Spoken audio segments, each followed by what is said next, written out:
Welcome to the Creek Road Baptist Pulpit.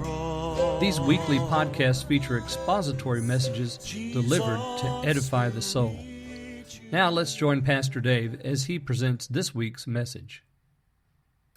Take your Bible and turn with me to Amos chapter 6. The book of Amos chapter 6. I'm going to talk about prosperity today. Prosperity. Doesn't matter where you look today, on television, on the internet, you hear it on the radio, people want to tell you how to get rich. And that's for a very good reason, because lots of people are looking to get rich. They want prosperity. They want that income, that status, and so forth. So with lots of folks looking for a thing, of course, this is the American way, isn't it? Lots of folks looking for a thing. There are people who would provide the thing. And so we have that in the marketplace today. I mean, it's everywhere. Not only do we have it in the marketplace, but we also have it in the church. There are people in the church who want to tell you how you can get rich. This is God's will for you to be prosperous and so forth. So we're going to talk about prosperity today because Amos comes directly at that. And you say, well, how prosperous could these people have been? Well, we're going to find out. I think that when we compare the opulence of the society in Samaria to what we consider opulence, they are much more well-to-do than we ever have been. So when Amos addresses this, it's very important, and it applies to us perfectly in this generation. Perfectly. We're going to read beginning in verse 1. We're going to read down through verse 6 today. Woe to those who are at ease in Zion, and to those who feel secure in the mountains of Samaria. The distinguished men are the foremost of the nations, to whom the house of Israel comes. Go over to Calneh and look, and go from there to Hamath the Great. Then go down to Gath of the Philistines. Are they better than these kingdoms? Or is their territory greater than yours? Do you put off the day of calamity? And would you bring near the seat of violence? Those who recline on beds of ivory and sprawl on their couches and eat lambs from the flock and calves from the midst of the stall, who improvise to the sound of the harp and like David have composed songs for themselves, who drink wine from sacrificial bowls, while they anoint themselves with the finest of oils. Yet they have not grieved over the ruin of Joseph. There are lots of woes in the Bible. Here in the book of Amos, we have two. We have one there in verse 18 of chapter 5, which is just right before where our passage lies today. Alas, or woe to those that are longing for the day of the Lord. And then we have here in chapter 6, verse 1, woe to those who are at ease in Zion. Like I said, we're talking about prosperity, and I'm going to say a lot of things about that today, but I wanted to read this little piece from Roy Honeycutt because I think he puts this together in a very, very unique way. He says, before it arrives, prosperity has a way of promising deliverance from every problem that irritates or chafes men. That's a good sentence. I don't care who you are. And boy, does it speak to the truth. Before it arrives, prosperity has a way of promising deliverance from every problem that irritates and chafes men. That's right. Let me continue. Once present, however, it is generally found that the same problems must not only be faced anew, but are often present with renewed intensification.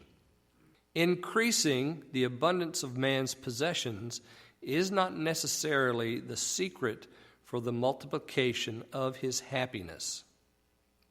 Indeed, prosperity has a rather strange way of being so abused as to bring about oppressive justice on the majority, while the minority indulges itself at the expense of the less fortunate. The inherent failure of prosperity is not only in its utter inability to satisfy the deep needs of life, but in the simple fact that everyone cannot know its material blessings. Prosperity is an interesting thing. Having wealth is not necessarily a bad thing. So we're not talking about having wealth. We're talking about this thing of prosperity that corrupts us in such a way that we begin to trust it rather than the Lord. It's not about having wealth, but it's about using wealth and trusting wealth and worshiping wealth. That's the thing. And that's the problem. Because as he says, it does promise deliverance that it never, ever brings. It promises satisfaction that it never, ever brings. Now, and as I go through this message today, I'm not going to be slamming, as they call them, the 1%ers, or as the presidential candidates like to say, the billionaires. I don't know who those people are, but I'm not going to be going after them because, honestly, what we hear today as a trope against wealth in America is nothing but envy. That's all in the world it is. It's nothing but envy. And as James tells us, where envy and strife are, there's confusion in every evil work. So we want to stay away from that. If they have wealth, if folks have wealth, that's fine. They have it because the Lord's directed that to them. But it's what's done with it, that's the problem. And the very first thing that Amos points out here is in verse 1. He says, "Woe to them that are at ease in Zion." So this prophecy that he gives us, beginning here in chapter 6, is against those that are confident in their wealth. We have a woe that is pronounced, and this is a woe against the trust in prosperity, the temporary and the vain nature of prosperity. This is not the supine of rest that's based on trusting God. No, this is a supine of rest that's based on what I have. And so he comes at them with a woe. Woe to them that are at ease in Zion. And he goes on to say there, "And trust in the mountain of Samaria."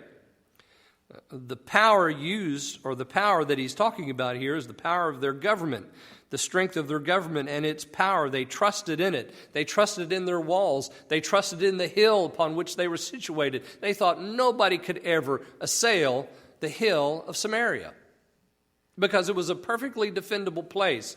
But if you go there now, you'll find nothing. It's almost like somebody took a big eraser and scratched the top of that hill. There is nothing there. It is the most desolate hilltop you will ever see. It's almost depressing to look at. It's gone. And as we'll see, I'll talk about this in a minute, there's ivory everywhere on that hilltop. Not only have they trusted in the mountain of Samaria, their government, their situation, their walls, their army, and all the rest, but it says, which are named the chief of the nations to whom the house of Israel came. You see, they had a reputation in Samaria, which was worldwide. They were an internet sensation, if there was such a thing back then. Whatever kind of internet, and people have always had some kind of internet. There's always been some form of communication, global communication, always. Don't think that what we have now is something new, because it's not. There's always been a way for nations to communicate with one another. It may have not been as quick as what we have now, but there's always been that way. And so Samaria was a big deal. It was a big wig. Trusting in their strength, they were trusting in their reputation, they were trusting in their beauty, they were trusting in all of these things. And yet the prophet shows up and says, "Woe to you." That's not a happy camper statement. I'm sure that Amos was kicked out of the prophets' union because of this. Nobody wanted to hear that message. Nobody wanted to hear a woe pronounced on the people. Nobody wanted to hear a woe pronounced on prosperity. Nobody. It bothers me greatly today how in Southern Baptist life we trade on the coin of fame and celebrity, just like these people did. And it's more important for them to have that than it is for them to speak truth sometimes. Amos cries out in this woe. And then he says to them, now if you need an example, and then you'll notice verse 2, Pass unto Calneh and see, and go from there to Hamath the Great, and then go down to Gath of the Philistines. So he's giving them examples. He says, if you need an example of trusting something external and being at ease, just go take a look at, and then he mentions 3 places, Calneh, Hamath, and Gath. All of them gone. All of them erased. Gath of the Philistines especially was one that they would know very well, because Gath of the Philistines was the principal city of the 5 cities. Remember, they had a pentapolis. They had Gath and Ekron and Askelon and all the cities of the Philistines. There were 5 of them, and the other ones escape me at the moment. But Gath was the one. It was the main center of government and power of the 5 royal cities of the Philistines. And he says, go down to Gath and take a look. Gath is no longer a royal city. Gath is nothing now. You think you're something. You think you have. You think you're great. You think you'll last forever. Of course, that is the vanity of youth, isn't it? But then we get a little age on us and we find out we're not. I found out this past week something about myself. I have entered the actuary tables of life insurance where I'm not insurable any longer. Or at least not like I was, because the actuary tables of the insurance company says, well, he's going to die soon. So we're going to make sure he pays us more money for his life insurance. And that's what Amos is trying to, he's trying to knock on the door of these folks and say, yeah, take a look.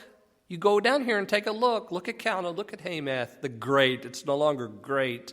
You go down and look at Gath, the once prime city of the Philistines and their oligarchy. Go take a look. It's not there. Gath had become a city of Judah and was nothing.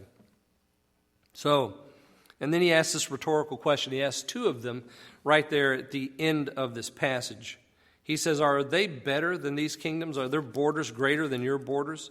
See, these strike at the heart of the problem. If you measure yourself against others to prove your worth, you can always find somebody that's less than. But what about those who are greater than and yet have fallen? People want to be somebody. They want to be like somebody. And it's all great and good until that somebody takes a dive, whether it's financially or whether it's morally or whether it's in health or whether it's criminally. And then when you've measured yourself against someone else who's greater than you and you then decide that person, your hero, is no longer great, what do? Amos asked that question to these people. They don't have an answer for him, though. And he continues in his prophecy. He says, there's excessive indulgence in your midst. And then he begins to point out that indulgence, beginning there in verse 3. Ye that put far away the evil day and cause the seat of violence to come near. I'm going to go back to Roy Honeycutt just for a moment, because he says modern man still becomes so deluded by prosperity that he dismisses any serious thought about his future. And I would add both temporary future and eternal future. Let me go back to Honeycutt. He goes on to say, man never wants to consider the day of calamity. So true. You put far away the day of evil. That's that day of calamity that's coming. We talked last week about preparing to meet your God. We're never ready to prepare for that encounter, but it's coming. It's going to happen one day. Here he says, you put away from you the day of evil, but you draw near to you the seat of violence. And, all we have to do is look back through Amos. We've already covered so much of that this society was doing, our society as well. I wonder if if these 2 things just go together. When we push out from us the thought of our future, and then at the same time, the other hand draws in the violence that we so admire and love. And it doesn't have to be physical violence. There are so many different kinds of violence that we can adopt in our very lives. But if we were to instead draw into us the thought of the day of evil that's coming, maybe we would reform and push away the violence that is it's so easy for us to adopt in our nature. Maybe if we drew into ourselves this thought of the day of reckoning that's coming, preparing to meet our God, that we would prepare ourselves to meet Him. And we would reject the corruption that is in the world.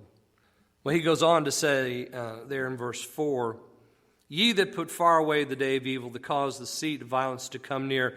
Verse 4, that lie upon beds of ivory. I said a moment ago that I think probably this society was more opulent in its prosperity than ours ever could possibly be. And this one reason is right here. How many of you last night slept on a bed of ivory?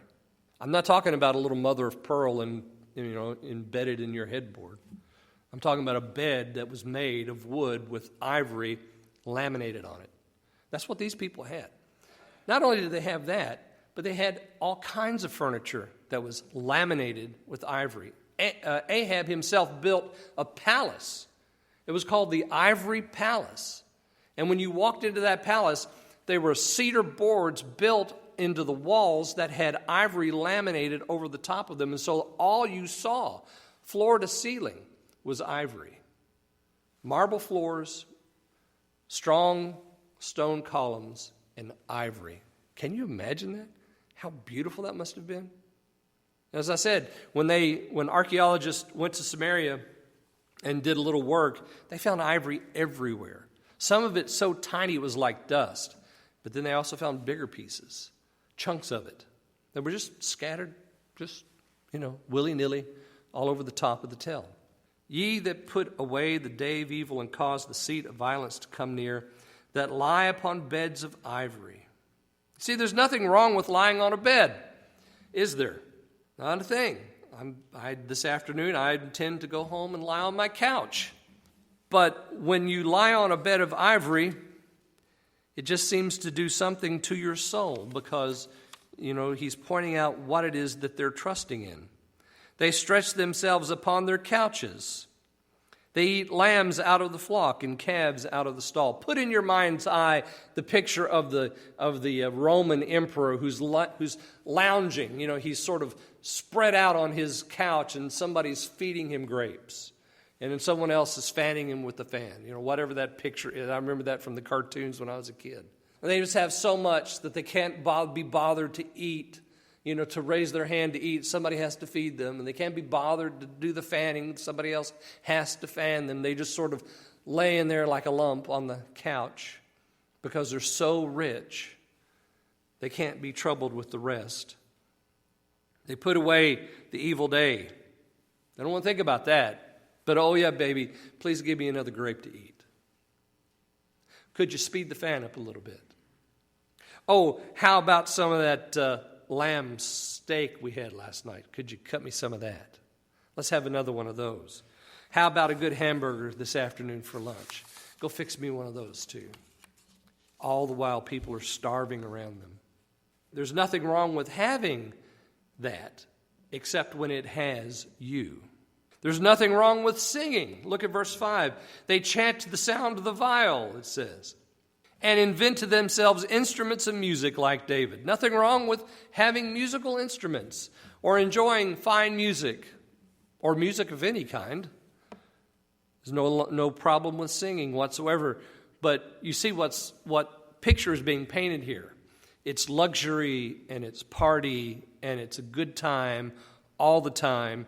Why? Because they can't think about the day of evil that's coming. They have to think about their prosperity. And so not only do they trust it, but they're in love with it. And then look at verse 6. That drink wine in the bowls. Yeah, this is a drunken party. Not only are they singing to their songs and in all these instruments, they're also drinking while they're singing and eating while they're singing and lying on beds while they're drinking. And it's opulent and it's gross and it's excessive. There's nothing of the Lord in any of this. And it's not because of the beds, and it's not because of the couches, and it's not because of the lamb chops, it's not because of the steaks, and it's not because of the songs, and it's not because of the guitars, and it's not because of the drinking, and it's not because of the bowls. It's because they've trusted in something else. You see, when we have the right thing at the beginning, everything else falls in line. But when we have the wrong thing at the head, everything else is corrupt. Beds and couches, lambs and calves, song and wine, all occupied those who were at ease.